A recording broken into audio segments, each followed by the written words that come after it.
자, 우리 옆 사람하고 또 이렇게 인사합시다. 보라 내가 새 일을 행하리라. 네, 주님께서 분명 새 일을 행하실 줄 믿습니다. 어제 저희가 생명의 삶 이제 11기가 시작되었습니다. 전체 23명, 그리고 우리 사역자 이번에 온 3분 해서 26명이 지금 생명의 삶을 하고 있는데요. 우리 한 성도님 때문에 은혜를 되게 받았어요. 자기 딸내미를 데리고 왔어요. 그런데 우리가 등록비가 2만 원이거든요. 120만 원짜리예요. 딸한테 한 번 참석할 때마다 10만 원씩. 딸이 아르바이트 한다는 걸 말리고 참석할 때 그 돈 주겠노라고 해서 얼마나 대단합니까? 딸을 사랑하는 엄마의 마음, 그것이 바로 하나님의 마음이 아닐까라는 생각이 해보깁니다. 분명 놀랍게 축복해 주실 거라고 저는 확실해요.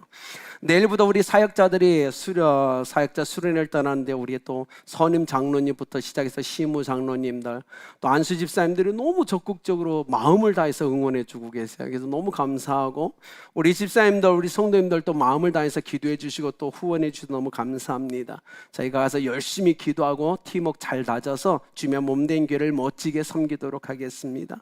오늘 우리가 사도행전 19장 21절에서 22절 말씀 가지고 꿈을 가진 자는 행복합니다. 그렇죠. 사람들이 불행한 건 꿈이 없기 때문에 아니면 그 꿈이 멈춰졌거나 사라졌기 때문에라고 얘기할 수 있죠. 제가 이제 서울에 20대 처음에 올라와 가지고 지하철을 참 많이 타고 다녔던 것 같아요. 근데 그 당시에 지하철을 타면 물건 파는 사람들이 그렇게 많았어요. 내리면 또 오고 내리고 또 오면 어떤 때는 두세 명이 막 들어오기도 하고 요즘엔 규제 때문에 잘 보이지 않는 것 같습니다. 근데 한 분이 어느 날 이렇게 물건을 들고 서가지고 호주머니에서 물건을 하나 딱 꺼내서 이렇게 얘기하는 겁니다. 안녕하십니까? 제가 오늘 이 자리에 여러분 앞에 나선 이유는 여러분 가시는 걸음에 좋은 물건 하나 소개시켜 드리려고 썼습니다. 물건 하나 보여드리겠습니다 하더니 딱 하나 꺼냈는데 칫솔이었어요. 자, 플라스틱에 솔이 달려 있습니까? 솔이 달려 있습니다. 무엇이죠? 칫솔입니다. 뭘 하려고 이곳에 나왔을까요? 팔려고 나왔습니다.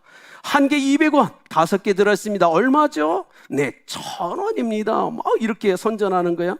그러면서 뒷면을 돌려보면서 자, 여기 영어가 쓰여 있습니다. Made in Korea. 무슨 뜻이죠? 수출했다는 겁니다. 잘 팔렸을까요? 망했습니다. 막 이렇게 하는 거예요. 그러면서 갑자기 자, 여러분 이제 하나씩 돌려보겠습니다. 여기서 앉아 있는데 막 무릎 위에 막 던지고 가는 거예요.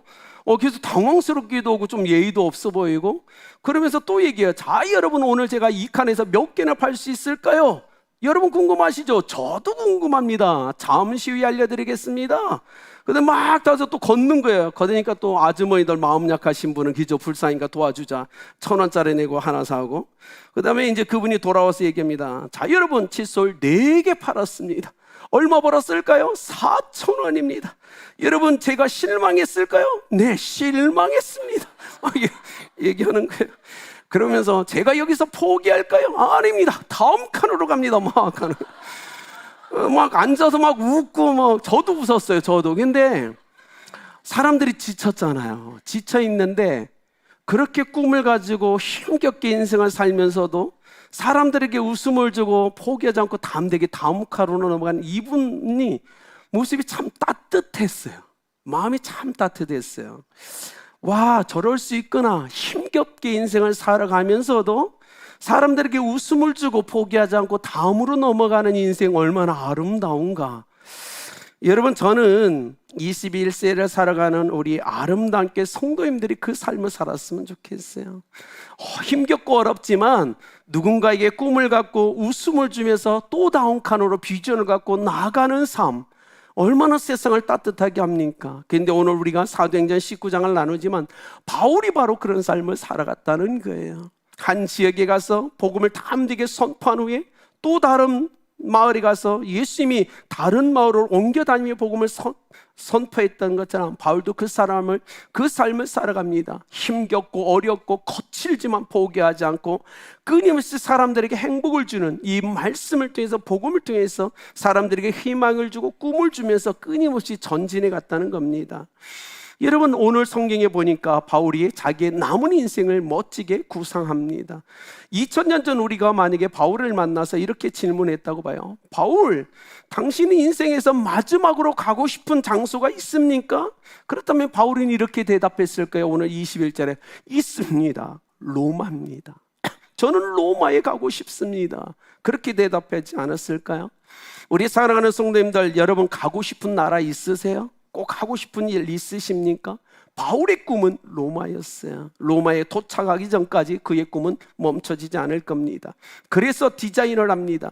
먼저 마게도니아에 갔다가 아가야로 가고 그 다음에 예루살렘을 거쳐서 로마를 가야 되겠다. 그러면서 사랑하는 디모데와 에라스도를 먼저 마게도니아로 보냅니다. 이 모든 게 로마를 가기 위한 계획서 중에 하나였다는 겁니다.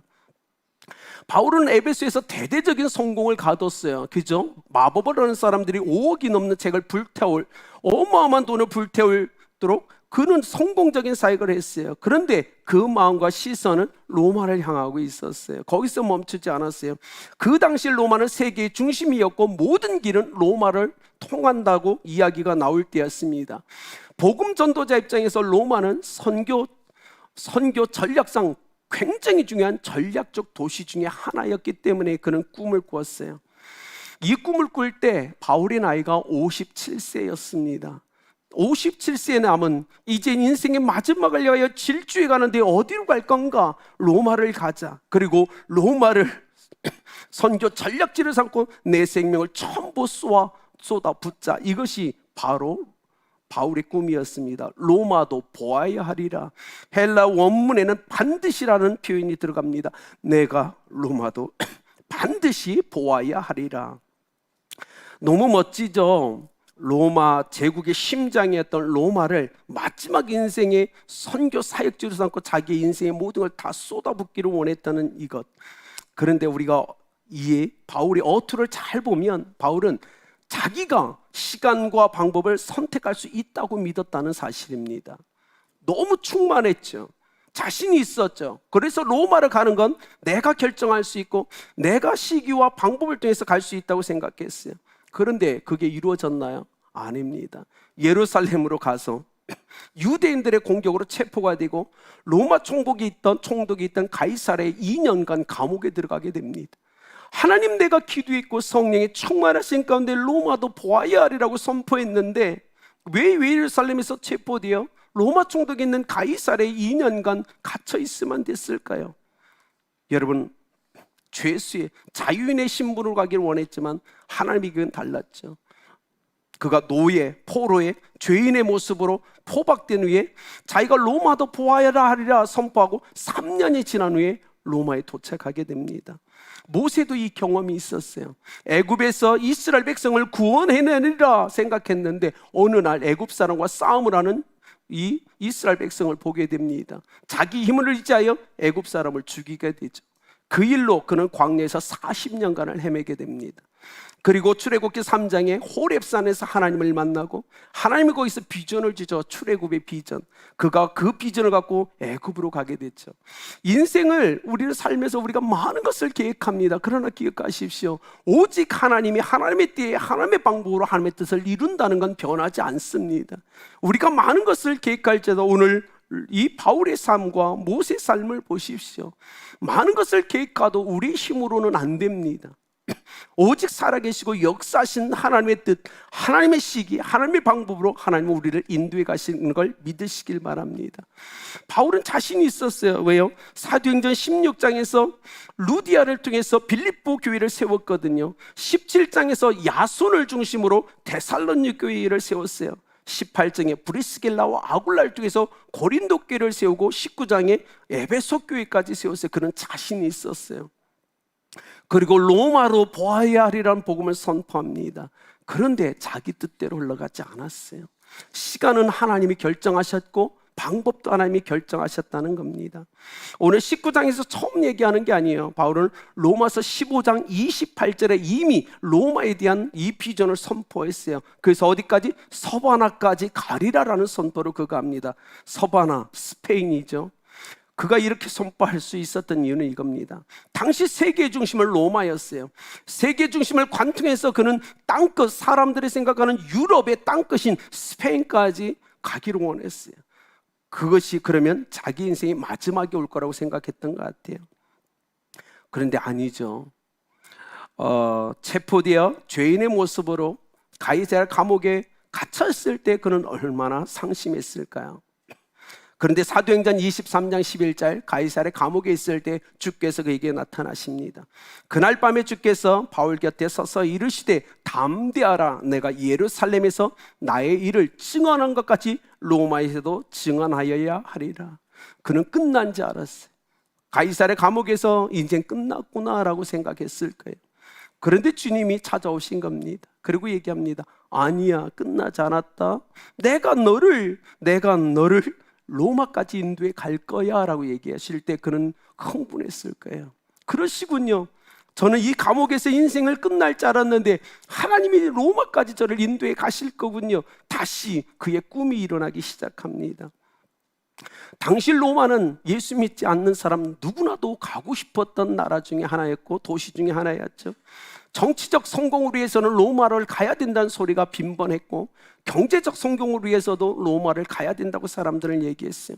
수많은 돈 있는 사람들은 전 세계 중심이었던 로마를 여행하기 떠났다는 겁니다. 근데 바울은 달랐죠. 바울이 로마를 가고 싶은 건 그곳에 십자가의 복음, 예수 그리스도의 복음, 우리를 구원하신 분이 예수 그리스도 되심을, 그분이 그리스도 되심을 선포하기 위해서 가고 싶었다는 겁니다. 이 땅에 수많은 사람들을 보십시오. 여러분, 중국, 우리는 여행을 가죠. 그러나 그 땅이 자기 인생의 땅끝이라고 생각하고 그곳에서 목숨을 걸고 십자가의 복음, 이 부활의 복음을 전하는 선교사들이 있다는 겁니다. 우리는 인도가 세상에 여행하러 인도를 갈 수 있지만, 그러나 인도 땅에서 바울 같은 마음으로 이곳에서 나의 생명을 전부 다 부어드리고 주님의 부르심을 받아야 되겠다 생각해서 인도에서 오늘 십자가의 복음과 부활의 복음을 전하는 사람이 있더라는 겁니다. 저는 정말 원합니다. 우리 아름답게 모든 성도가 선교사적 삶을 살아가길 정말 간절히 원합니다. 이 말씀을 준비하면서 이런 마음이 싹 올라왔어요. 우리 성도들이 전 세계 많은 나라를 여행할 텐데, 하나님, 여행하다가 만약에 그 나라에서 선교사를 만나면 최소 우리 아름답게 성도들은 100불이라도 그에게 헌금하고 돌아올 수 있도록 은혜 베풀어 주세요. 그 기도가 나오더라고요. 그렇지 않습니까? 누군가는 정치적 성공, 경제적 성공, 누군가는 여행을 위해 가지만 오늘 그 땅에서 목숨을 걸고 복음을 전하는 선교사들이 있더라는 겁니다.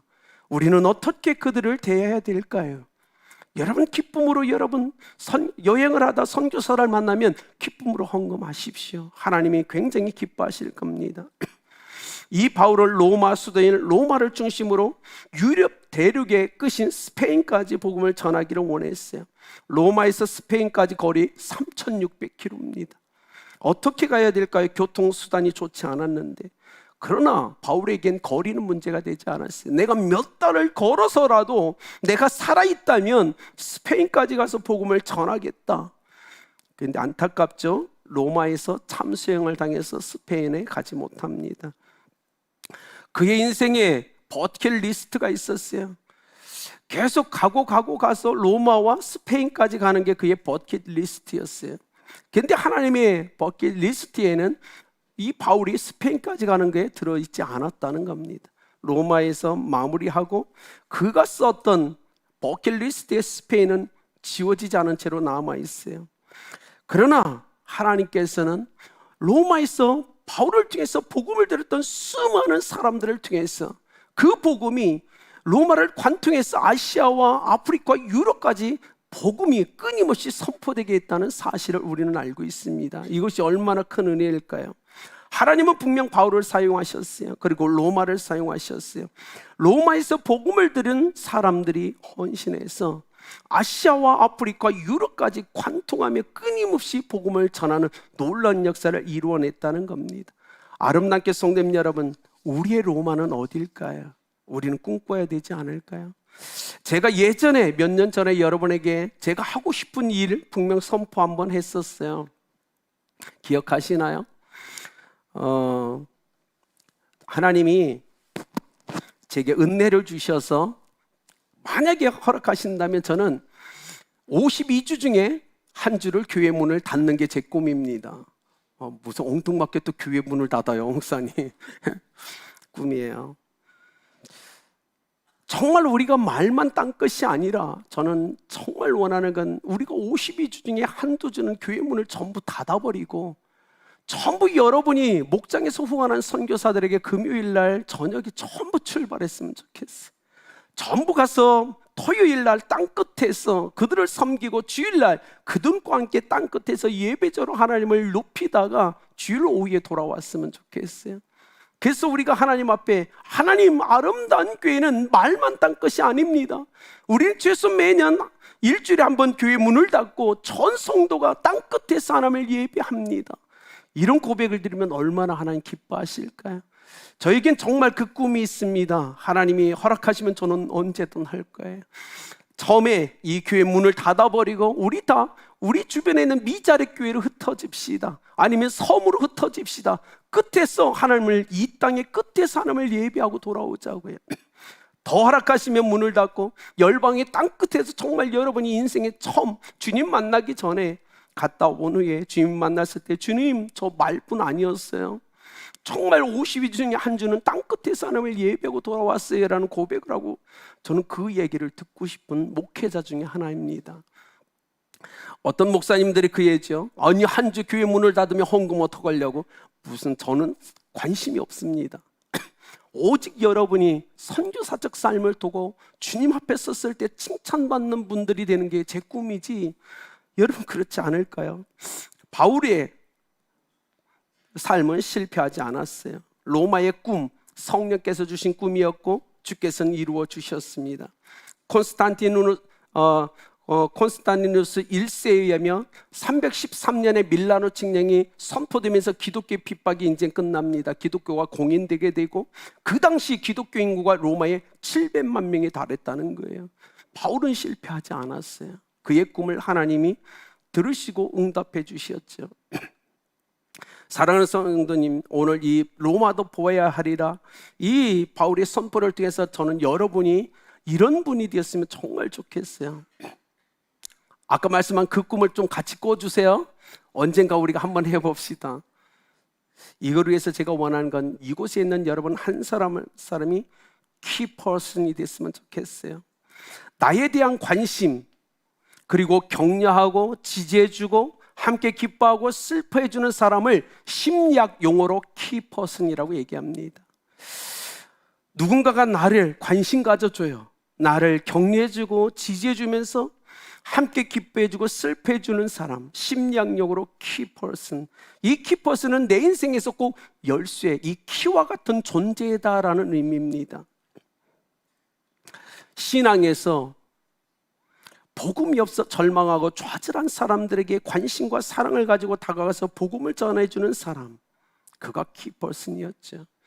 바울이 그 삶을 철저하게 살아갑니다. 이 퍼슨, 이 사람을 영적으로 가져와서 해석하면 이겁니다. 하나님 영적인 거룩한 흐름을 바꿔놓을 수 있는 사람, 교회를 지켜낼 수 있고 복음을 전해서 영혼을 구원할 수 있는 일당백의 영적인 거룩한 용사, 군사, 그 사람은 키퍼슨이라고 얘기합니다.